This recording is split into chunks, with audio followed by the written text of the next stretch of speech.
about getting rid of what many people have, and that's a false sense of entitlement. You feel like God owes you something just because you want it, and just because even more because you want it, and because somebody else has it, you feel like God, you owe me this. You gave it to so and so.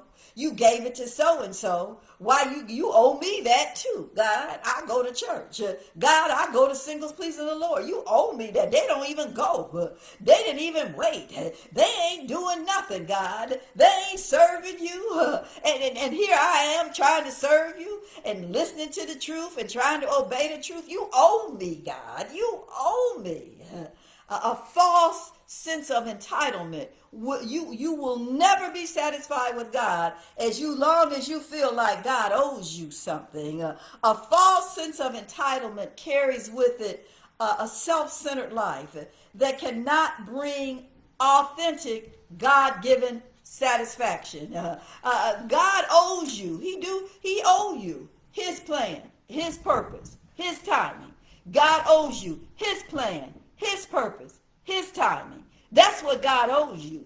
God owes you his plan. Say that. God owes me his plan, his purpose, his path, his timing. That's what God owes you. That's what God is committed to you. That's what God will bring you. But you have to get in sync with God. And when you get in sync with God, you're going to be satisfied. The yearnings, the frustrations are going to go because you're going to be getting everything you need from God. Galatians 5:24 says, and because we belong to Christ Jesus, we have killed our selfish feelings and desires. Romans 12:1, it tells you, it talks about getting rid of a false sense of entitlement. It says, present your body as a living sacrifice, holy and acceptable unto God, which is your reasonable service. Obeying God is a reasonable service. It doesn't give you brownie points with God.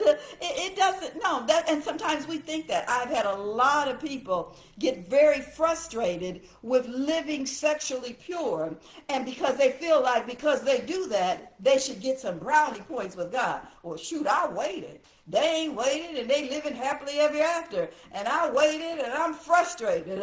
I'm miserable. See, that's your reasonable service. And that's where you get in trouble with God, when you feel like because you obeyed him in what is just obedience, it's what's expected of us, then you lose the place of satisfaction that should bring you, because you feel like God should give you something. God has made you a promise. He's made you a promise that he's going to give you a path marked by the good life and good works on his timetable. You have to believe that. You have to accept that. You have to walk in intimate fellowship with the Lord, and you have to discover that on a daily basis. Don't get a false sense of entitlement because you obeyed God. That put you on a higher plane, and you feel like God. And I know some of y'all don't even like me to say this. Well, then why am I living pure if I ain't gonna get anything out of it? Well, you're supposed to be living pure because you love God. He said, if you love me, you'll keep my commandments. Your motivation for living pure is your love for God, not what you're going to get from him.